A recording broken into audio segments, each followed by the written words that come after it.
नहीं भरवाना पड़ता, तो मेरा जितना मन चाहता उतना मैं घूमता, उतनी मैं गाड़ी चलाता। मुझे ये नहीं देखना पड़ता कि 1000 रुपए का पेट्रोल भरवा रहा हूँ या 5000 का। भगवान ने कहा चल बेटा, मैं तुझे पेट्रोल भी दे रहा हूँ। पेट्रोल की भी इच्छा पूरी हुई तो हुआ, एक ड्राइवर मिल जाता तो मैं गाड़ी चलाने से बच जाता। एक छोटा सा उदाहरण, लेकिन शायद जो मैं बात कह रही हूँ उसको आप कई रूपों में कह। मेरे पास एक भी साड़ी नहीं है, तो मैंने कहा मुझे एक साड़ी मिल जाए। एक साड़ी मिली, अभी मैंने उसको पहना नहीं है, मेरे मन में हुआ अरे एक साड़ी है तो कल क्या पहनूंगे। फिर 2 मिल गई, तो कल सोच रही हूँ 2 मिल गई, अब रोज लोग देखेंगे यही 2 साड़ी क्या मैं रोज पहनूंगी। तो कहने का मतलब क्या है कि क्यों हम अतृप्त हैं, क्यों हम संतुष्ट नहीं हैं, केवल इसलिए कि हमारी इच्छाएं एक मृग तृष्णा की तरह हमको दौड़ा रही। इसलिए गीता आप पढ़ोगे तो श्री कृष्ण भगवान ने बहुत सुंदर इसको समझाया। एक्चुअली मैं गीता ही बता रही हूँ। तो श्री कृष्ण भगवान ने कहा कि ये जो हमारी इच्छाएं हैं वो किसकी तरह है, वो हमारा जो मन है वो किसकी तरह है, अग्नि की तरह है। अग्नि में हम क्या करते हैं, आग में हम क्या करते हैं, जितना घी डालते हैं वो अग्नि बुझती नहीं है। अग्नि का नेचर क्या है, बुझाने के लिए हमें पानी डालना पड़ेगा, और हम क्या बराबर डाल रहे हैं, हम घी डालते जा रहे हैं और सोच रहे हैं कि अग्नि बुझ जाए, लेकिन अग्नि तो भड़कती जा रही है, उसकी लपटें और तेज होती जा रही हैं। यही हमारे जीवन की जो सबसे बड़ी ट्रेजेडी है कि पानी में रहते हुए भी सब कुछ है हमारे पास, लेकिन हम तड़प रहे हैं, हम प्यासे हैं, हम कभी संतुष्ट नहीं हैं, क्योंकि हमारी इच्छाएं पूरी। इसको हर लेवल पे ले लो। ये तो मैंने एक मटेरियलिस्टिक मटेरियल उदाहरण दिया कि कैसे होता है। इसी तरह से आप स्पिरिचुअल ले लो। स्पिरिचुअल मतलब मेरे अंदर इच्छा है कि मुझे परमात्मा के दर्शन हो जाए, और मैं क्या कर रही हूँ, मेरे मन में तुरंत इच्छा हुई कि काशी विश्वनाथ चली जाऊँ तो शायद मुझे भगवान के दर्शन हो जाए। लेकिन मैं वहाँ से भी भगवान का ऊपर से तो दर्शन कर लूँगी, लेकिन जो भगवान के वास्तविक दर्शन हैं वो क्या मैं प्राप्त कर पाऊँगी? क्योंकि यदि मुझे उसको प्राप्त करना है तो मुझे काशी विश्वनाथ जाने की कोई जरूरत नहीं। वो मुझे कहाँ मिल जाएंगे, यहीं। क्योंकि ये जो हमारा हृदय है उससे बड़ा मंदिर और उससे बड़ा तीर्थ स्थान इस संसार में कोई और नहीं है, क्योंकि परमात्मा हमारे अपने ही अंदर है। इसीलिए कबीर दास ने कहा कि कबीर खोजी राम का, गया जो सिंघल दीप। कुछ है कि मिला ना मन का मीत। तो कबीर खोजी राम का, खोजी मतलब खोजने वाला, राम को खोजने वाला, ठीक है, जो साधक है, जो भक्त है, जो राम को खोज रहा, गया जो सिंघल द्वीप, सिंघल द्वीप तक चला गया, मतलब दूर दूर तक चला गया, लेकिन उसको उसका मन का मीत नहीं मिला। क्योंकि वहां आपको क्या मिलेगा, परमात्मा का ऊपरी रूप तो मिलेगा, लेकिन परमात्मा का वास्तविक दर्शन आपको, और परमात्मा का वास्तविक दर्शन आप चुपचाप अपने घर में बैठ के कर सकते हैं। क्योंकि किसी ने, शायर ने बहुत अच्छा लिखा, दिल में बसी है तस्वीरे यार, दिल में बसी है तस्वीरे यार, जब जरा गर्दन झुकाई देख ले। सब लोग समझ रहे हैं इसका मतलब कि मेरे यार की तस्वीर अंदर, मेरे यार की तस्वीर कहाँ है, मेरे दिल के अंदर है। मुझे बाहर से उस तस्वीर को ढूंढने की जरूरत नहीं। वो तो गिर सकती है, वो गंदी हो सकती है, उस पर किसी का पैर आ सकता है, वो जल सकती है, भीग सकती है, लेकिन जो तस्वीर मेरे यार की मेरे दिल के अंदर है, कुछ करना ही नहीं, जब जरा गर्दन झुकाई दी, केवल गर्दन झुकाई और उसको देख लिया। तो ये जो यार है ये मतलब ऊपर के लेवल का है। तो यार जो है यानी परमात्मा, जो हमारा सच्चा मीत है, जो हमारा सच्चा हम सफ़र है, हमारा साथी है, उसकी बात है कि वो तो एक्चुअली कहाँ है, हमारे दिल के अंदर। लेकिन हमारा हमको जब कोई कहे कि परमात्मा तुम्हारे इतने करीब है, हमको विश्वास नहीं होता, हम मानते ही नहीं हैं। हमको लगता है वो परमात्मा जिसने सारी दुनिया बनाई है, जो इतना महान है, सब कुछ करता है, वो भला हमारे इतने छोटे से दिल के अंदर कैसे रह सकता है? तो हम विश्वास नहीं करते, इसलिए उसको चारों ओर ढूंढते जाते हैं। तो ये हम सबकी स्थिति है, और इसलिए कबीर दास ने बहुत अच्छा लिखा। कबीर, आज मैं कबीर पे ही बोलती हूँ, उनके एक दो दोहे आपको सुनाती हूँ जो मुझे बहुत प्रिय है। कैसे परमात्मा को पाया जाए। अच्छा, वो इसको चालू करने से पहले हमारा एक दो सवाल था। हाँ। इतना अभी तक सुना ही है। हाँ, इसमें पहला सवाल था ये कि आप बताएं कि क्या जो भी आप बोली अभी तक, उसको हम पॉजिटिव वे में लेके चलें अपने लाइफ में, या उसको हम नेगेटिव वे में लेके चलें? उसको नेगेटिव समझेंगे तब पॉजिटिव की ओर बढ़ेंगे। ठीक है, यदि मुझे जाना है, मान लो यहाँ से बनारस, तो आप मुझे दो बातें बता सकते हैं। आप मुझे ये बता सकते हैं कि बुआ जी जब आप मेरे गेट से निकलोगे तो आप लेफ्ट मुड़िए और चलते जाइए, बनारस पहुंच जाएंगे।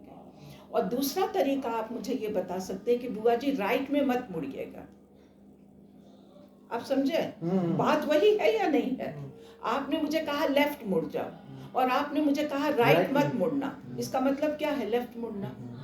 तो ये नकारात्मक भी है और ये सकारात्मक। नकारात्मक है लेकिन इसका मतलब है सकारात्मक, यानी वही मेरा कहने का मतलब था कि ये मत करो, इच्छाओं के जाल में मत पड़ो।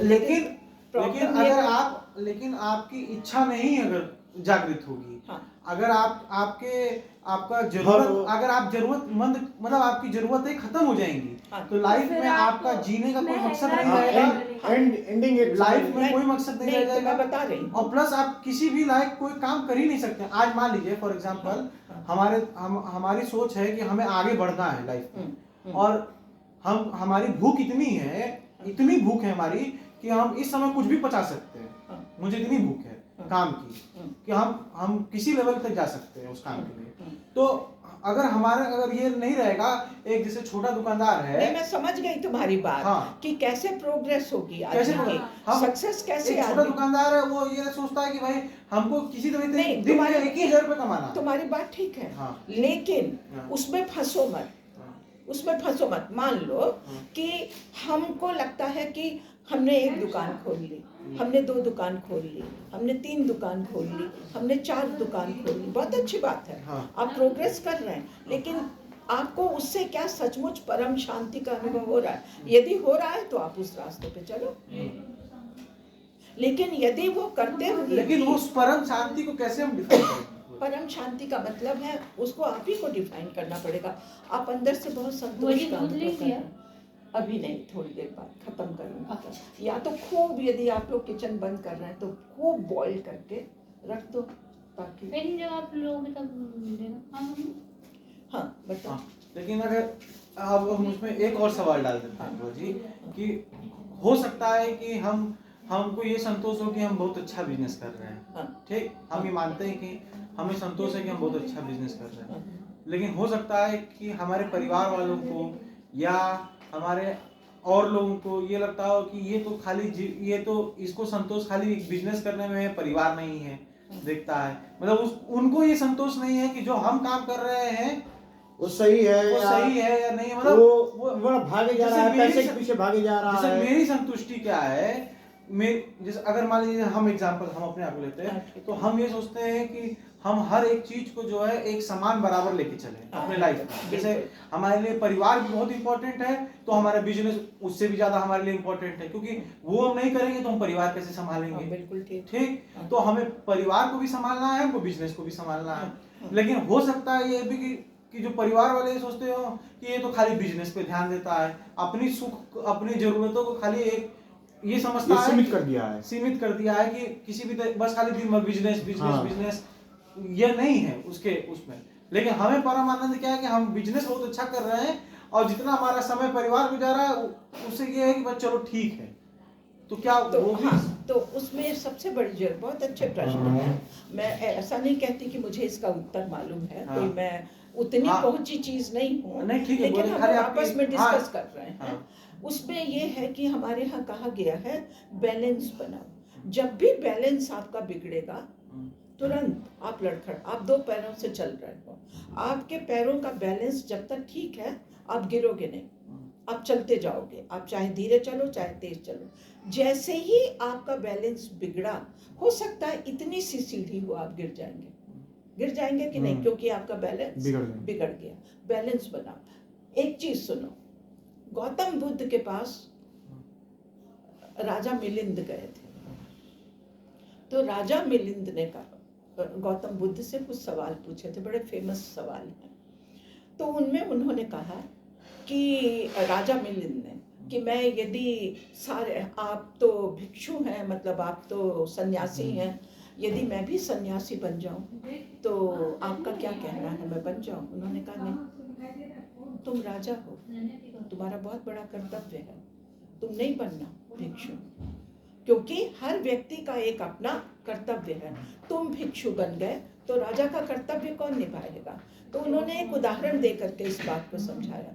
उन्होंने कहा वीणा, सितार, सबने देखी होगी ना सितार। सितार कैसे बजती है? उसके अंदर तार लगे होते हैं, स्ट्रिंग्स लगे होते हैं, और उन स्ट्रिंग्स के वहाँ एक नॉब लगा होता है। आपको उस नॉब को टाइट करना है, और कैसे करना है? कोई बजाता है उसको, चाहे हारमोनियम चाहे वीणा, और उसके साथ उन सुरों को मैच करना होता है, अदरवाइज आपका संगीत नहीं निकलेगा। लेकिन मैच करते समय यदि आपने उन स्ट्रिंग्स को बहुत बहुत बहुत टाइट कर दिया, तुम्हारे सवाल का जवाब दे रही हूँ, तुम सुन नहीं रहे। हम सुन रहे हैं, एकदम सुन रहे हैं, ध्यान लगा के सुन रहे हैं। यदि उन स्ट्रिंग्स को आपने बहुत टाइट कर दिया तो वो टूट जाएंगे, और यदि उन स्ट्रिंग्स को आपने लूज छोड़ दिया तो उसमें से कोई म्यूजिक क्या, कोई आवाज ही नहीं निकलेगी। इसलिए सितार से या वीणा से संगीत की लहरियां निकले, वो संगीत जो सबको परम आनंद देता है। यदि उस वीणा से संगीत को निकालना है तो आपको ये पता होना चाहिए कि आपको तारों को कितना कसना है और कितना लूज छोड़ना है। यही जीवन की कला है, बस कि हमको बैलेंस, ना तो लूज छोड़ दो कि हम तो कुछ काम ही नहीं करेंगे भाई, तो खाओगे क्या, भीख मांगोगे? तो और बहुत करोगे कि 24 घंटे दुकान में ही बैठे हो, रात में भी नहीं बंद कर रहे हो, या रात में गए तो बैठ करके अब हिसाब कर रहे हो, तो पागल हो जाओगे। वो पैसा आपको आनंद देगा? वो पैसा आपको कोई सुख देगा? आपके परिवार को सुख देगा? नहीं देगा, क्योंकि आप क्या हो गए हैं, आपको पागलपन हो गया, ऑब्सेशन, जिसको ऑब्सेशन बोल, money has become an obsession for you. तो यदि मनी ऑब्सेशन बन जाएगा तो आप कुछ भी कर लो, आप सुखी नहीं हो सकते। तो बैलेंस तो हर जगह बहुत जरूरी है, हर जगह। आप स्टूडेंट हैं, आप सोएंगे ही नहीं। मुझे कहा गया है कि खूब पढ़ो, तो मैं पूरी रात जग रही हूँ, तो 4 दिन में, 5 दिन में, एक हफ्ते में आप मेंटली डिस्टर्ब हो जाएंगे। आप पढ़ रहे हैं लेकिन आपको याद तो कुछ होगा नहीं। तो हर चीज, आप बोले कि मैं तो 6 दिन व्रत करूंगी, लेकिन 6 दिन का खाना मैं 1 दिन खा लूंगी, इट इज नॉट पॉसिबल। तो बैलेंस तो हर जगह जरूरी है। I think you got the answer. परिवार को भी लेके चलना है, क्योंकि हम कमा किसके लिए रहे हैं? अपने परिवार के लिए। पूछो अपने से, मैं किसके लिए कर रहा हूँ? दुनिया को दिखाने के लिए कि मैं तुम्हारे लिए नहीं कह रही हूँ, I'm just explaining because you asked me this question. क्या मैं एक बड़ा बिजनेसमैन बनना चाहता हूँ just to show others, or for my family and for my own happiness? If I'm not gaining that, then whatever I'm doing is useless. तो balance जीवन में सबसे ज्यादा जरूरी है।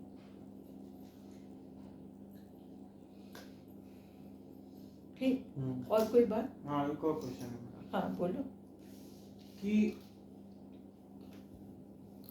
एक और सवाल ये है बुआ जी, कि क्या आप अपने कर्तव्य से अपने कर्तव्य की मतलब कोई भी आप हाँ काम कोई करते भी हैं, ड्यूटी है। हो सकता है आपके लिए वो सही भी हो सकता है आपके लिए खराब भी हो, लेकिन आपका अगर मोटिव सही है, गोल सही है, और आप कोशिश ये भी कर रहे हैं कि आप सही पद चिन्हों पे चल रहे हैं, मतलब you are doing with a right goal And and with on a right right path intention, and with right intention. And with right intention on a right path also, Okay. हम ये मान के चलते हैं। हाँ, तब तो प्रॉब्लम ही नहीं है कोई। नहीं, मेरी बात समझिए, प्रॉब्लम कहीं नहीं है, लेकिन हम ये पूछना चाहते हैं कि क्या आप जीवन में जो भी आपके सराउंडिंग हैं, सबकी अपनी अपनी सोच है, बुआ जी, आपकी अपनी सोच है, इनकी अपनी सोच है, आपकी अपनी सोच है, इसकी अपनी सोच है, उसकी अपनी सोच है, तो क्या आप सबको खुश रख सकते हैं लाइफ में एक साथ? नहीं रख सकते, किसी को भी सबको खुश नहीं रख सकते, और सबको खुश रखने की कोशिश भी नहीं करनी चाहिए। I am not talking about the family, नहीं, हम एक जनरल में एक जनरल में बात कर रही हूँ। हाँ। हम सबको खुश नहीं कर सकते, हर आदमी की सोच है। यदि मैंने 2 रोटी खाई तो कोई बोलेगा एक ही रोटी क्यों मैं उसको एक कहानी सुना रही हूँ, मैं भूल गई हूँ, वो बड़ी पॉपुलर कथा है कि एक आदमी अपने बच्चे को पैदल ले जा रहा था, ये सोच के कि वो चलेगा, स्वस्थ होगा। तो किसी ने कहा किस तरह का बाप है ये, इसके मन में जरा भी दया नहीं है, अपने बच्चे को पैदल चला के ले जा रहा है। सबने कहना शुरू कर दिया रास्ते में, अरे बच्चा है, थक जाएगा, किस तरह के बाप हो। थोड़ी देर बाद वो फेड अप हो गया। उसका कोई यूज नहीं है जो तुम चलाइए। हाँ, हम आज वो टॉपिक नहीं है, हम लोग अपने पर्सनल टॉक कर रहे हैं। तो मैं क्या रही थी? हाँ वो गाड़ी से पैदल जा रहा था तो हाँ, तो उसने कहा कि तुम अन्याय कर रहे हो, अपने बच्चे के ऊपर अत्याचार कर रहे हो, इतना छोटा बच्चा उसको पैदल ले जा रहे हो। वो फेडअप हो गया बेचारा, उसने उसको गोदी में उठा लिया। अब जब आगे बढ़ा तो सब बोल रहे हैं इतना बड़ा बच्चा है, उसको गोदी में ले जा रहे हो, अरे उसको चलना सिखाओ।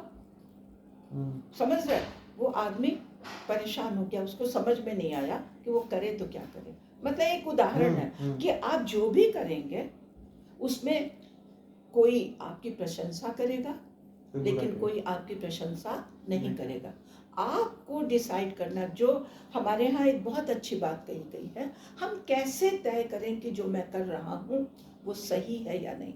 यही हाँ, उसका केवल एक उत्तर है, जिस चीज से आपके मन को आनंद प्राप्त हो वही सही रास्ता। बस यही मेरा क्वेश्चन, मन का आनंद। इसका उत्तर रामायण में भी दिया आप गया। हर एक इंसान को हर समय आप खुश नहीं रख सकते, नहीं कर खुश रख। पहली बात। और दूसरी बात कि आप ये भी नहीं कर सकते कि हम वही काम करें कि उससे दूसरे को खुशी मिले, ये भी नहीं। कोशिश होनी चाहिए कि दूसरे को खुशी ये हो। कोशिश होनी चाहिए कि हमारे काम से सब लोग खुश रहे। हाँ बिल्कुल, किसी को ठेस ऐसा ना नहीं पहुंचे। है किसी को भी ठेस ना हाँ, पहुंचे। हाँ। अब भाई, ये अब मैं ये- नहीं बोलूंगी, अब मैं ये नहीं कहूंगी कि मैं उसका पैर क्यों छूऊं, मुझे नहीं अच्छा लगता।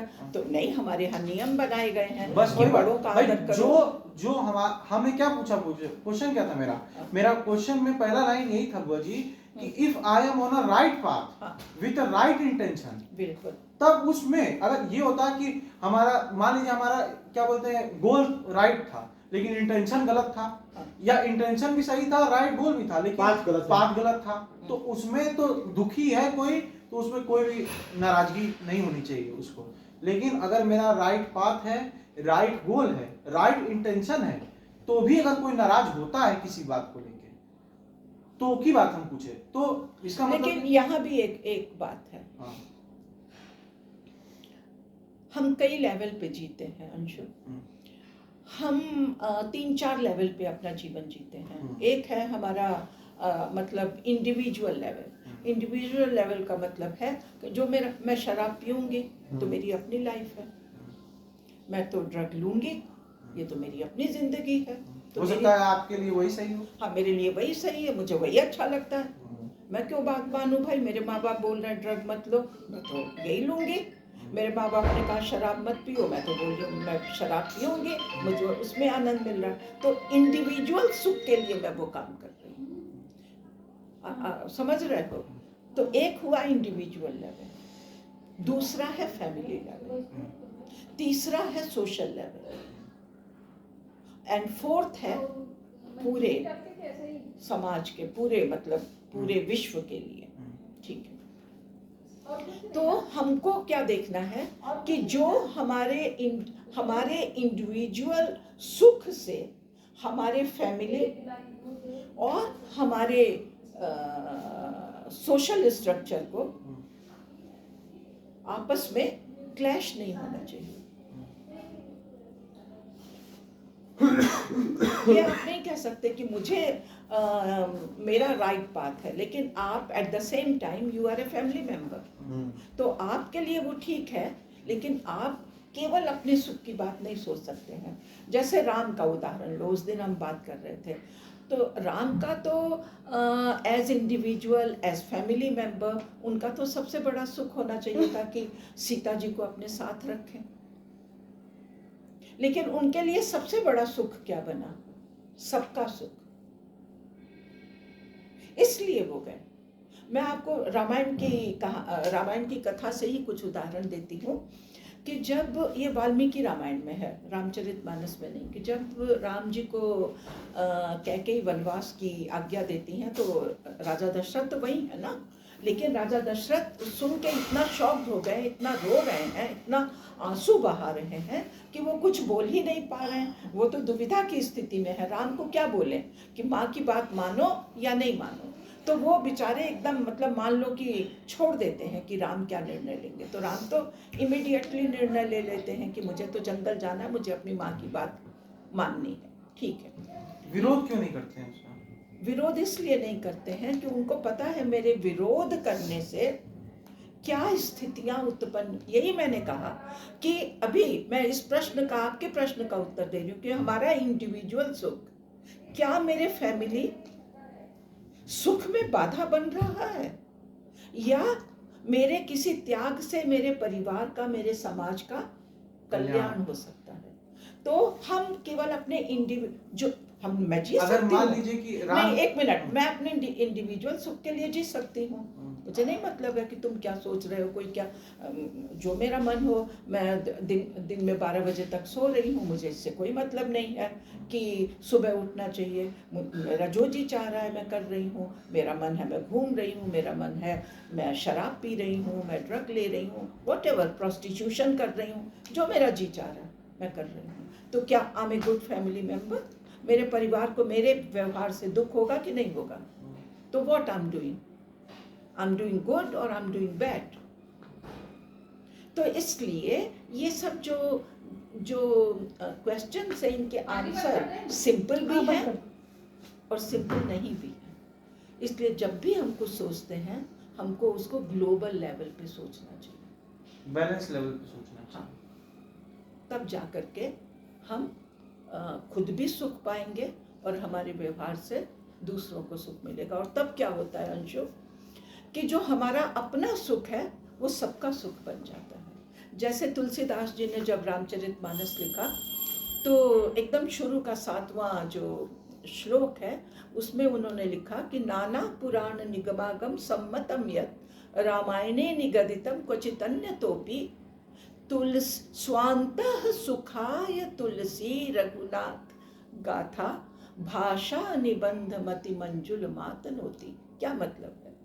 2 लाइनें छोड़ दो, उससे तुम्हारा मतलब नहीं, लेकिन तुलसीदास जी कह रहे हैं कि जो मैं इस रामचरितमानस की रचना कर रहा हूँ, किसमें कर रहा हूँ? अवधी भाषा में, क्योंकि उनके पहले सब संस्कृत में लिखे गए थे सारे ग्रंथ। तुलसीदास जी कह रहे हैं कि मैं अब भाषा यानी अवधी भाषा में लिख रहा हूँ।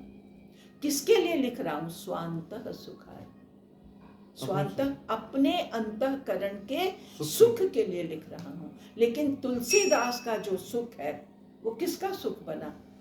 सर्वजन सुख बना, सबका सुख बना। उनकी रचना से क्या हुआ? केवल उनको आनंद मिला, उन्होंने लिखा अपने आनंद के लिए, लेकिन उनका आनंद पूरे विश्व का आनंद बन गया। आई डोंट नो अंशु, यदि मैं अपनी बात को क्लियरली समझ रहे हैं। ये अब दूसरी ओर आपने कहा वो कैकेयी वाला मैं बता रही थी। तो जब राम तैयार होके आ जाते हैं वनवास जाने के लिए, मतलब वस्त्र आदि धारण करके, उन्होंने कहा था ना कि तापस वेश विशेष उदासी 14 बरस राम बनवासी। कैकेयी ने कहा, क्या कहा कि तुमको तपस्वी के वेश में विशेष उदासी, सब चीजों से अपने को डिटैच करके जाना है। 14 बरस राम वनवासी, तुमको 14 वर्ष वनवास करना है। लेकिन कैसे? पिकनिक मनाते हुए नहीं कि पूरा यहाँ से रथ ले जाओ, सेना ले जाओ, सारा यहाँ का माल उठा करके ले जाओ, रत्न ले जाओ, साथ में मंत्री ले जाओ, तब तो वो पिकनिक हो गया। जैसे हम जा रहे हैं, हम जाते हैं तो क्या करते हैं, सारा कुछ बांध के, अपने कपड़े, अपना ये खाना पीना सब, कि कोई हमको रास्ते में तकलीफ ना हो। राम के लिए उन्होंने कंडीशन रख दी कि तापस वेश विशेष उदासी, तपस्वी के वेश में। तुमको तपस्वी के वेश में जाना है और डिटैच करके जाना है, क्योंकि तपस्वी क्या करता है, अपने को सबसे डिटैच कर लेता है। तब तुमको 14 वर्ष रहे। उनको तो जंजीरों से जकड़ दिया ना एक तरह से कैकेयी ने। तो जाते हैं राम, वल्कल वस्त्र धारण करते हैं, मतलब आते हैं तैयार होकर के। तो जब आते हैं और दशरथ देखते हैं राम को इस रूप में, तो वो बर्दाश्त नहीं कर पाते हैं। वो कैकेयी को धिक्कारना शुरू करते हैं और बोलते हैं कि राम, मैं तुमको आज्ञा दे रहा हूँ। ये दशरथ का कैरेक्टर देखो, दशरथ बर्दाश्त नहीं कर पाते, उनको भी नहीं लगा था। खेल खेल में 1 सेकंड में ये सब हो गया था ना, पासा तो 1 मिनट में उलट गया था। कहाँ राम का राज सिंहासन और कहाँ राम को वनवास। तो अभी भी शायद दशरथ इस बात को स्वीकार नहीं कर पा रहे थे कि सचमुच राम जल्दी से जंगल जाने के लिए तैयार होके आ जाएंगे। तो बोलते हैं वो कि राम, मैं तुमको आज्ञा देता हूँ एक पिता के रूप में कि तुम मुझे कैद कर दो। तुमने शायद ये रामायण नहीं सुनी होगी, क्योंकि ये कभी कोई बताता नहीं है, केवल वाल्मीकि ने लिखा है। तुलसीदास ने रामचरितमानस में ये सब नहीं लिखा। उन्होंने कहा, मुझे कैद में डालो, मैं राजा के रूप में और पिता के रूप में तुम्हें आदेश देता हूँ राम, कि तुम मुझे कैद कर दो और राजा बन जाओ। और किसके सामने कह रहे हैं? सुमंत्र हैं वहां और वशिष्ठ हैं। वशिष्ठ उनके मंत्री, सुमंत्र उनके मंत्री, अकेले में नहीं कह रहे हैं, सबके सामने राजा दशरथ ने राम से ये कहा। राम को क्या कहना चाहिए था कि जब मेरे पिता, एक राजा मुझे बोल रहा है, मेरे पिता मुझे बोल रहे हैं कि तुम मुझे कैद कर दो और राजा बन जाओ, मतलब एक तरह से वो कर दो, विद्रोह कर दो और तुम राजा बन जाओ। सारी प्रजा तो तुमको इतना पसंद करती है, तो सारी प्रजा तो तुम्हारे साथ है। तो राम नहीं बन पाते, तब राम नहीं ना बन पाते, ये तुमने जवाब दे दिया। तो कितने इतिहास में तो रोज राजा पैदा हो रहे हैं, पूरा इतिहास राजाओं के वनवास गए होते ना राम बने होते। बस। तो क्या उन्होंने किया? कष्ट उठाया। किसको प्रसन्नता देने के लिए? अपनी माँ। उन्होंने अपनी माँ से जो कहा है वो सुन लो तुम। सुन जननी सोई सुत बड़ भागी, जो पितु मातु बचन अनुरागी। सुन जननी, हे माँ मेरी बात सुनो।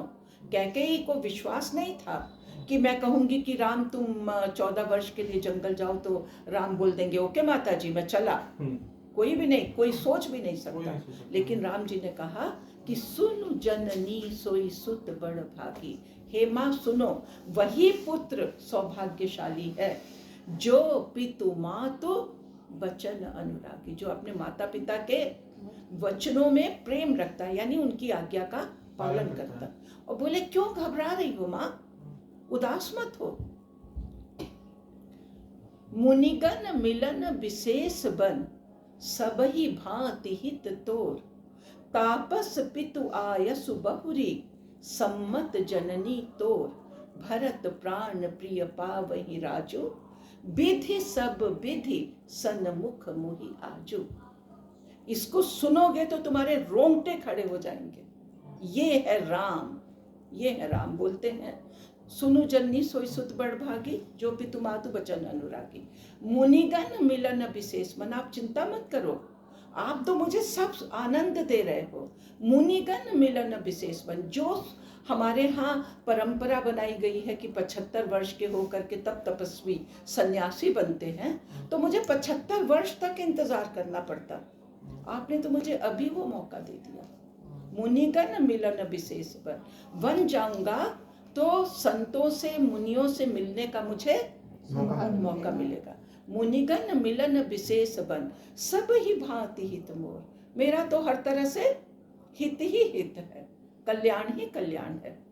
भरत प्राण प्रिय पान, हाँ, तापस पितु आयसु बहुरी, उस पर से पिता की आज्ञा। मतलब कितने तीर, हम बोलते हैं ना, एक तीर से दो निशाना, यहाँ तो एक तीर से पता नहीं कितने शिकार हो रहे हैं। तो पितु क्या था, मतलब पिता की आज्ञा का पालन हो रहा है। और सम्मत जननी तोर, और आप भी यही चाहती हैं, तो आपकी इच्छा भी पूरी हो रही है। कितने लाभ हो गए, गिन लो। और भरत प्राण प्रिय पावहि राजू, मेरे प्राण प्रिय भरत को राज्य मिल रहा है। तो मुझे ये लगता है विधि सब विधि सन्मुख मोहि आजू, आज ब्रह्मा जी ने मेरे भाग्य को मेरे लिए एकदम अनुकूल बना करके परोस दिया है मेरे सामने। Can you imagine? अब हम इस पे एक बात बोले। हाँ, तो ये समझ गए। हाँ, समझ गए। तो यदि राम ने ये कैरेक्टर नहीं दिखाया होता, हमारे पास रामायण नहीं होती, हमारे पास कोई उदाहरण नहीं होता, हमारे पास एक प्रतिमान नहीं होता, एक स्टैंडर्ड नहीं होता, एक एग्जाम्पल नहीं होता कि हम कैसे जीवन जिए। तो राम ये सिखाते हैं कि त्याग, बलिदान, प्रेम, समर्पण, दूसरों का ध्यान रखना, दूसरों के सुख में अपना सुख समझना, माता पिता की आज्ञा का पालन करना, और ये विश्वास करना कि मेरे माता पिता कभी मेरा बुरा नहीं चाहेंगे। जबकि कैकेयी ने बुरा चाहा था, लेकिन राम ने उसमें भी क्या नेगेटिव में राम ने क्या खोजा? पॉजिटिव खोजा। वही हम बोलने वाले थे। और हम सब लोग के लिए सीखने का इसमें सबसे बड़ी बात क्या थी? दो चीज, कि कितनी भी विपरीत स्थिति हो, आप उसमें पॉजिटिव ढूंढिए और अपने आप को होल्ड करिए कि अच्छा समय आएगा, और उस पर चले जाइए। आप उस समय को आप वो करिए विपरीत स्थिति में भी, पहली बात। और दूसरी बात कि दूसरे के सुख में अपना सुख ढूंढना ही बहुत बड़ी बात है। बहुत बड़ी बात है। यही तो हमको रामायण सिखाती है। बोल रहे हैं कि मेरे प्राण प्रिय भरत को राज्य मिल जाएगा, इससे अच्छी बात क्या है? आज के युग में सोच सकते हो कि एक भाई अपने भाई के लिए इतनी ऊंची बात कह रहा है? तब ना हमारे पास राम है। दुनिया में कहीं जब हम ले गए थे रामायण का बिल हमारी असेंबली में मॉरिशस के, तुमको मालूम है, यू विल बी सरप्राइज्ड, वहाँ चाइनीज हमारी 60 लोगों की असेंबली है, 60 MLAs, उसमें 10% चाइनीज, 10% क्रिश्चियंस, 10% मुस्लिम, ऐसे ऐसे करके, एंड 50 या 55% हिंदूज।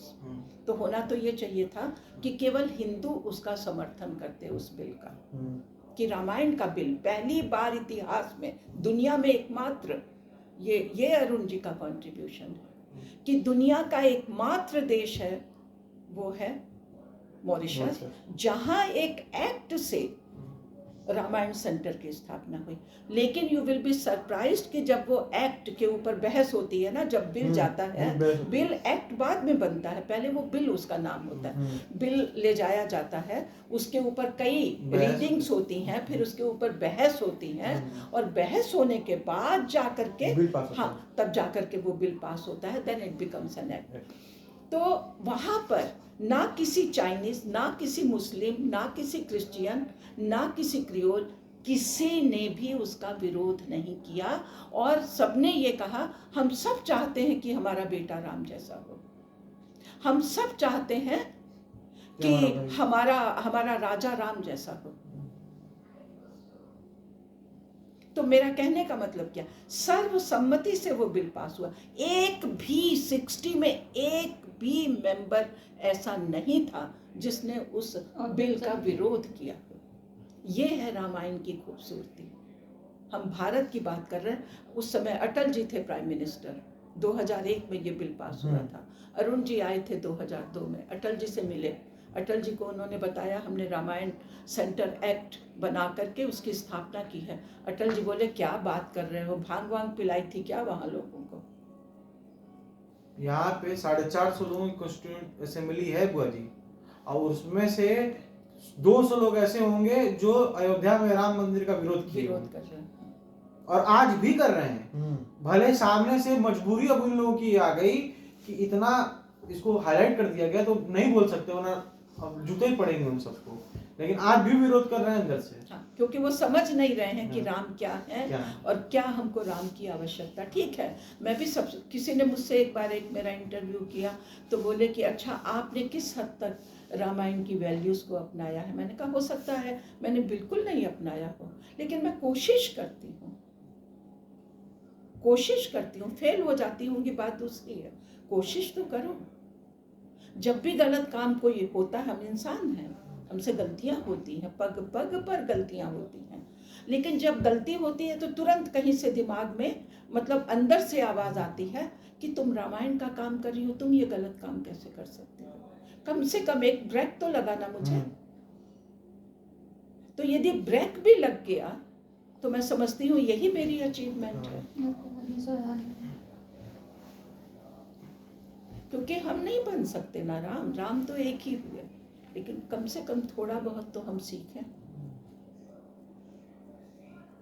सीता जी के पास कुछ नहीं, सीता जी को तो जाना ही नहीं था, नहीं जाना था, उनको तो आज्ञा मिली नहीं थी। लक्ष्मण जी को जाना ही नहीं था। लक्ष्मण जी को जाना नहीं था। और कैकेयी, ये रामायण कोई नहीं बताता, ये मैं पता नहीं कहाँ से मेरे दिमाग में आया, कहाँ मैंने बोला था, लोगों ने कहा ये रामायण हमने कभी नहीं सुनी, कि कैकेयी ने जो बनाया था ये षड्यंत्र बहुत सोच समझ के, क्योंकि कैकेयी इतनी इंटेलिजेंट औरत थी, not only beautiful, the most beautiful woman, बल्कि वो क्या थी, बहुत, उसको पूरी आर्मी, मतलब उसको रथ चलाना आता था, आपको मालूम है, कैकेयी को रथ चलाना आता था। केवल रथ चलाना नहीं आता था, जैसे आप गाड़ी चला रहे हो तो आपको ये भी सिखाया जाता है कि आपकी गाड़ी रास्ते में पंक्चर हो गई तो आपको कैसे स्टेपनी निकाल के आपको बदलना है, नहीं तो आप तो खड़े हैं जंगल में। जैसे मैं हूँ, गाड़ी चलाना आता है, मुझे ये भी नहीं पता स्टेपनी को गाड़ी से निकालेंगे कैसे, तो I am not a good driver because I don't know that, है ना। लेकिन जब आपको ड्राइवर बनना है तो आपको क्या सिखाया जाता है, छोटी छोटी चीज़ें ठीक करना, पानी उसका देखना, ये करना, स्टेपनी से निकालना, चेंज करना सिखाया जाता है कि नहीं। कैकेयी को वो भी आता था, कैसे यदि रथ का पहिया धंस गया है उसको कैसे निकाला जाए, रथ कैसे चलाया जाए, अस्त्र शस्त्र कैसे चलाए जाए। तब जाकर के कैकेयी मतलब राजा दशरथ मोहित हो गए थे, क्योंकि वो एक बार बोलते हैं देवासुर संग्राम हुआ था, उसमें राजा दशरथ युद्ध में गए थे, और जब युद्ध में गए तो उनका जो पहिया था वो नीचे धंस गया, तो कैकेयी ने उसको ऊपर उठाया और मान लो एक तरह से स्टेपनी बदले, मान लो आज की भाषा में बोलोगे तो लोहे की तीर डाल दी। वहाँ तो वो कुछ किया इन अ वे, हाँ मतलब जो भी किया, बट इन अ वे हम आज की भाषा में समझाएंगे, तो उन्होंने उसका पहिया बदल दिया कि वो चल। तो मेरा मतलब है कि कैकेयी बहुत समझदार स्त्री थी, उसने जो ये षड्यंत्र बनाया 14 साल राम जंगल जाए, बहुत सोच समझ के बनाया। क्या सोच समझ के बनाया कि राम अकेले हो जाएंगे बिल्कुल, और उस दुख को मैं अब समझती हूँ अंशु, अकेले रहना क्या चीज है। मेरे पास तो सारी सुख सुविधाएं हैं, मैं जब चाहूँ किसी को फोन कर लूँ, मैं वीडियो कॉलिंग कर लूँ, मेरे पास कार है, मैं कार उठाऊँ, समुद्र तट चली जाऊँ, होटल चली जाऊँ, मुझे किसी ने तो रोका नहीं है ना, मैं जो जी चाहे करूँ। लेकिन अल्टीमेटली तो मैं अकेली हूँ ना, और राम को तो ये सब सुविधा नहीं थी, वल्कल वस्त्र धारण करके उनको जाना था, क्या खाना था उनको, जो फल मिल रहा है, मिला तो खा लिया, नहीं मिला तो चुपचाप सो जाओ। कहाँ सोना था, पेड़ के नीचे। हम लोग कथा पढ़ लेते हैं, हम उस दुख को समझने की कोशिश नहीं करते कि कितना बड़ा दुख कैकेयी ने राम को दिया था, कि तुम अकेले। बड़ी बात कि वो हंसते हंसते ले लिए। नहीं, पहले सुनो, अभी तो मैं षड्यंत्र की बात कर रही हूँ। कितना सोच समझ के उसने प्लान बनाया था कि इसको मैं अकेले भेज दूंगी 14 साल के लिए, तो 2 दिन में मर जाएगा। मर जाएगा कि नहीं, डिप्रेशन हो जाएगा, एक आदमी अकेले अपने घर में भी तुमको कोई कैद कर दे तो चलो ठीक है, मुझे पता है टॉयलेट कहाँ है, ये कहाँ है, वो कहाँ है, किचन कहाँ है, मैं अपने ही घर में 2 दिन 3 दिन घूम, अपने घर में तुम जी सकते हो। लेकिन 2 ही 4 दिन हुआ। 2 ही 4 दिन। अभी मैं अपने बता रही हूँ 15-15 दिन का जब क्वारंटाइन हुआ है 5 स्टार होटल में लोग पागल हो गए। हाँ, एकदम पागल, माइंड साइको हो गया वो। तुमको पता है इसने फिजिकली कम दुख दिया है, मेंटली ज्यादा थी। मेंटली कितना लोगों को सताया है। वैसे ही लोग मरे भी हैं इसीलिए। हाँ, 15 दिन आपको एक कमरे में बंद कर दिया जा रहा है, आप किसी से मिल नहीं सकते। और राम को 14 साल के लिए भेज दिया गया, बिल्कुल अकेले रहना, कोई रास्ता नहीं पता, किस रास्ते पे मुझे जाना है, क्या करना है, कहाँ रहना है, कौन मेरा साथ देगा, क्या मैं खाऊंगा, क्या मैं जब ये बोलती मुझे मैं रोने लगती हूँ पब्लिक में भी बोलते बोलते कि हमने राम की कथा को समझा कहाँ, हमने नहीं समझा।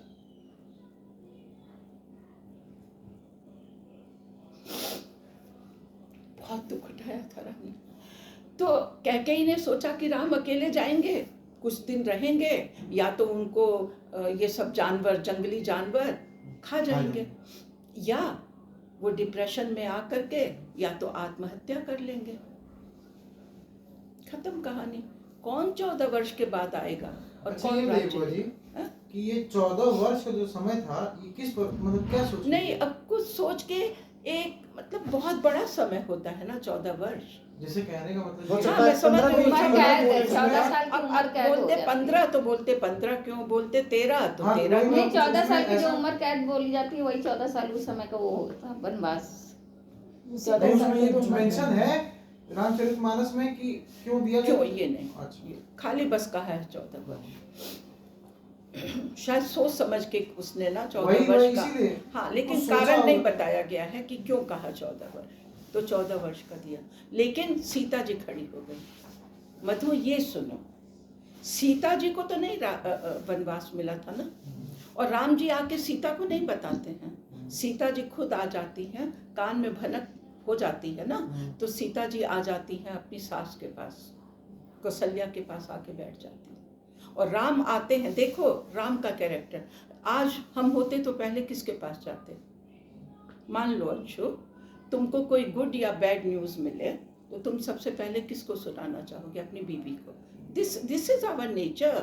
उसमें ये मत बोलो कि मैं कोई बुरी बात कर रही हूँ। सबसे पहले वाइफ अपने हस्बैंड को बताना चाहेगी। मैं ठीक बोल रही हूँ कि नहीं? नहीं। और हस्बैंड किसको सुनाना चाहेगा? वाइफ को। तो राम जी को कहाँ जाना चाहिए था? 14 वर्षों के लिए वो जा रहे हैं, सबसे पहले उनको किससे मिलने जाना चाहिए था? अपनी वाइफ से माँ से मिलता जाना चाहिए था कि नहीं? वो नहीं चाहते हैं सीता जी से मिलना। जिस सर्व सुंदरी सीता को ब्याह के लाए थे, जिससे अब कभी मिलन नहीं हो सकता था, राम को सबसे पहले उनसे मिलने जाना चाहिए था। ये मेरा कहना है, ये मेरी रामायण है, मैंने नहीं कहीं पढ़ा, मैं जितना समझ रही हूँ उतना बोल रही हूँ। लेकिन राम ने क्या किया? अपनी माँ से मिलने गए, और वहीं सीता जी आ जाती हैं, और सीता जी कुछ बोल नहीं रही हैं, उनके मन में इतना दुख है, वो यूं यूं कर रही हैं कि सास के सामने मैं कैसे अपने बोलूं पति से कि मैं तुम्हारे साथ चलूंगी। उस समय की जो मर्यादा, बड़ों की इज्जत, बड़ों की मर्यादा। तो कौशल्या बोल रही है राम से कि सीता तुम्हारे साथ जाना चाह रही हैं। सीता नहीं कह रही हैं। ये है सास और बहू का रिलेशन। हर एक चीज है रामायण में, यदि हम सीखें सास और बहू का रिलेशन कैसा हो कि बहू नहीं कह रही है लेकिन सास उसके मन की बात समझ जाए, और बहू सास नहीं कह रही और बहू अपने सास के मन की बात समझ जाए। इतना क्लोज रिलेशन हो दोनों में कि दोनों को एक दूसरे से कुछ कहने की जरूरत ही नहीं है। तो सीता जी नहीं कह रही हैं कुछ, वो तो चुपचाप यूं कर रही हैं। तुलसी ने बहुत अच्छा लिखा है कि नाखून से धरती को कुरेद रही है, मतलब अब जब हम नहीं दुख में होते हैं तो अपने को एक्सप्रेस कैसे करते हैं, कुछ करने लगते हैं हम, कभी यूं करने लगते हैं, कभी तो वो नाखून कुरेद रही ऐसे ऐसे कर रही। तो कौशल्या उनके व्यवहार को देख के समझ जाती हैं कि इनके मन में क्या अंतर्द्वंद चल रहा है। इसका मतलब ये जाना चाहती हैं। तो कौशल्या कहती हैं राम जी से कि हे राम, सीता तुम्हारे साथ जाना चाहती है, तुम क्या आज्ञा करते हो? तो राम कहते हैं मैं नहीं ले जाऊंगा। क्यों नहीं ले जाऊंगा? क्योंकि मेरी सीता को वहां कष्ट होगा। ठीक है, कथा जानते हो। तो सास बहू का कैसा रिश्ता होना चाहिए। अब पत्नी और पति का रिश्ता, हम होते तो तुरंत बोलते कि हाँ मैं तो अकेले कैसे रहूंगा, चलो अच्छा है तुम भी चलो मेरे साथ। कहते कि नहीं विवाह? मैं प्रैक्टिकल रामायण बता रही हूँ, मैं प्रैक्टिकल रामायण की बात कर रही हूँ, अपनी लाइफ में अप्लाई करके बोल रही हूँ। मैं होती तो यही बोलती कि चलो मैं तुम्हारे साथ चलती हूँ, तो मेरा पति बोलता हाँ वीनू 1 से 2 भले, चलो मेरे साथ, यहाँ रह के तुम क्या करोगी?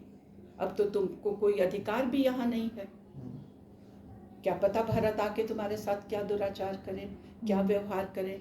कैकेयी तो अब राजमाता बन जाएगी, तुमको किस तरह से दुख देगी। बेहतर है चलो मेरे साथ, अब हमारा यहाँ क्या रखा। एम आई राइट? एकदम सही बात है ना। लेकिन इसलिए लेकिन राम क्या बोल रहे हैं? नहीं, मैं तुमको नहीं ले जाऊंगा। क्यों नहीं ले जाऊंगा? क्योंकि तुमको वहां कष्ट होंगे। तुम कैसे चलोगी नंगी धरती पर? आज की तरह की सड़कें थोड़ी थी। कैसे चलोगी नंगे पांव तुम जंगलों में? कैसे, क्या खाओगी, क्या पियोगी? मैं तुमको ब्याह के लाया हूं, तुम्हारे सुख की गारंटी ली थी मैंने। मैं तुमको दुख में कैसे झोंक दूं? और कौशल्या कहती है कि सीता तुम रुक जाओ, मैं भी तुमसे यही कह रही हूं कि मत जाओ, क्योंकि तुम राजकुमारी हो, कभी तुमने कष्ट नहीं देखा है। इसलिए मैं तुमसे ये बोलूंगी तुम रुक जाओ। जब जी चाहे तुम अपने मायके चली जाना, जब जी चाहे तुम यहाँ रहना। तुम्हारे रहने से राम के जाने का जो दुख है वो मेरा थोड़ा कम हो जाएगा। लेकिन इस समय सीता को यही लग रहा है, सीता इतनी समझदार स्त्री थी, वो सारा षड्यंत्र, सारी प्लानिंग कैकेयी की समझ गई है कि क्यों अकेले भेजना चाह रही है। इसलिए सीता बोल रही है कि मुझे कहने में तो संकोच हो रहा है, लेकिन पत्नी का धर्म इस समय मैं सोच के बोल रही हूँ, मेरा धर्म यही है कि मैं अपने पति के साथ जाऊं। यदि सीता पिकनिक पे जाने के लिए बोलती तब सीता स्वार्थी होती, वो दुख भुगतने के लिए अपने पति का साथ देने की जिद करती हैं। और बहुत सारे वो उदाहरण देती हैं कि जैसे क्या है, जिये बिनु देह नदी बिनु बारी, तैसे पुरुष है बिनु नारी। कि जैसे बिना आत्मा के शरीर का कोई मूल्य नहीं है, बिना जल के नदी का कोई मूल्य नहीं है, वैसे ही बिना पति के पत्नी के जीवन का कोई मूल्य। मैं आपके साथ जाऊंगी। तो कहने का मतलब, एक आदमी जब सही कदम उठाता है, मैं इसमें 100% विश्वास करती हूँ, एक आदमी जब सही डिसीजन लेके चलना शुरू करता है तो बोलते हैं ना, काफिला बनता चला गया। तो काफिला बना कि नहीं? सीता खड़ी हो गई, मैं तो जाऊंगी। मैं आपको इतने बड़े दुख में, वो भी 14 वर्षों का इतना घनघोर दुख, और मैं आपको अकेले छोड़ दूं? मैं तो चलूंगी। और अभी ये सब आपस में इन लोगों की हो ही रही है, तब तक लक्ष्मण आ जाते हैं। लक्ष्मण का क्या था भाई, उनको क्या जाने की जरूरत है? तुम राज सुख भोगो, तुमको तो कुछ नहीं कहा गया है कि तुम जंगल जाओ, तुम्हारा तो इस सीन से कोई मतलब ही नहीं है, ना लेना ना देना। लेकिन लक्ष्मण बोलते हैं कि मैं भी चलूंगा। तो कहने का मतलब, मैं कभी सोचती हूँ कि यदि केवल राम चले गए होते तो पता नहीं क्या होता। लेकिन बुआ जी, क्यों केवल राम को ही पूजा जाता है, लक्ष्मण को क्यों नहीं पूजा जाता है? हाँ, पूछना चाहिए। हर चित्र में राम लक्ष्मण सीता आपको साथ दिखाई देते हैं। लेकिन क्यों नहीं? वो क्यों इतना हाईलाइट नहीं किया गया उनको? इतना, हाँ ये ठीक है, क्योंकि मैं उसका वो उत्तर दे रही हूँ। जब एक कवि, जब वाल्मीकि जी ने रामायण की रचना की, तो रामायण उन्होंने धर्म ग्रंथ नहीं लिखा था, हमने उसको धर्म ग्रंथ बना दिया। वाल्मीकि जी ने नहीं लिखा है कि राम जो है वो परब्रह्म थे, या राम जी जो है वो विष्णु के अवतार थे, उन्होंने नहीं लिखा है। उन्होंने लिखा है कि राम एक राजकुमार थे, लेकिन उन्होंने अपने गुणों से अपने को इतना ऊंचा उठा लिया कि वो भगवान बन गए। आज हम बोलते हैं महात्मा गांधी, महात्मा गांधी, पहले तो गांधी थे। हाँ, केवल गांधी थे, हमने उनको महात्मा बोल दिया, है ना? क्यों बोला? उनके गुणों के कारण, उनके त्याग के कारण। तो इसलिए हमने राम को भगवान मानना शुरू लेकिन कर कष्ट दिया। तो उतना ही वो भी तो उठाए। कौन? लक्ष्मण मान लीजिए, चाहे सीता मान लीजिए। नहीं, मैं उसका जवाब दे रही हूँ। तो जब एक कवि एक रचना करता है, एक काव्य लिखता है, या एक स्टोरी राइटर एक स्टोरी लिखता है, या एक नॉवेलिस्ट एक नॉवेल लिखता है, तो वो एक अपना नायक चुनता है। You understand? जैसे फिल्म में एक हीरो। मैं आपको एक इसको बहुत इन शॉर्ट बता देते हैं। जैसे मान लीजिए कि वर्ल्ड कप इंडिया जीती, हाँ। तो हम लोग ये कभी नहीं कहते तो कि पूरा सहवाग की वजह से जीती। हाँ। हम लोग यही कहते हैं कि MS धोनी ने वर्ल्ड कप को जिताया। हाँ, कैप्टन को, कैप्टन। बिल्कुल। तो he was the captain of Ramayana. हाँ, मतलब क्योंकि पहला डिसीजन किसका था? राम का। राम, पहला कदम किसने उठाया? राम से ही रामायण है। राम से रामायण, मतलब है सबसे रामायण है। मतलब कि लेकिन जैसे कोई आपसे पूछता है कि आपके मतलब घर का मुखिया कौन, तो सबसे पहले आप अपने पिता का नाम बताते हैं। लेकिन घर में और माँ का भी उतना ही योगदान है, आपके भाई का भी योगदान है, आपकी भाभी का भी योगदान है, सबका है। लेकिन आप सबके नाम तो नहीं ना गिनाना शुरू करते हैं, नाम तो आप एक का लेते हैं। उस तरह से उनका कंट्रीब्यूशन कम नहीं है। सबसे बड़ों का नाम लिखा जाता है और फिर नीचे नहीं, जैसे परिवार में मेन मुखिया का नाम ही बोला जाता है। हाँ, वही हुआ ना कि कार्ड पे तो अगर आप किसी को कार्ड देने जाते हो किसी के घर, तो उनके सबसे बड़ों का ही नाम लिखते हैं। हाँ, वो भी एक बात है। या जैसे इसको फिल्म के माध्यम से सिर्फ उस पर्टिकुलर इंसान को बुला रहे हैं, उनके साथ जो भी आना चाहे, और उनके सारे परिवार को इनविटेशन जाता है। हाँ, मतलब ये भी ठीक है। तो फिल्म में आप देखते हैं ना कि बोलते हैं कि अमिताभ बच्चन हीरो है। खाली अमिताभ बच्चन रहता तो फिल्म चलती नहीं ना चलती। कितने कैरेक्टर उसको सपोर्ट करते हैं, तब वो मतलब राइटर है, प्रोड्यूसर है, डायरेक्टर नहीं, राइटर है, प्रोड्यूसर है, उसमें कितने एक्टर हैं, कोई विलन है, कोई ये है, कोई वो है, तब ना जाकर के कथा बनती है। मेन मुखिया समझ लीजिए। लेकिन हम क्या बोलते हैं, किसके नाम से फिल्म चलती है? एक नहीं, हीरो के नाम से चलती है। उसी तरह से राम का है। इसका ये मतलब नहीं है कि हम लक्ष्मण के कंट्रीब्यूशन को, सीता जी के कंट्रीब्यूशन को, भरत के कंट्रीब्यूशन को, अपना किरदार है, सबका अपना अपना, वो भी अपनी वाइफ को छोड़ के गए थे। लेकिन अब ये है, उनका भी त्याग उतना ही बड़ा था। लेकिन लक्ष्मण की शादी हुई क्या? चारों भाइयों की शादी एक साथ। लक्ष्मण जी की बीवी का नाम क्या था? उर्मिला।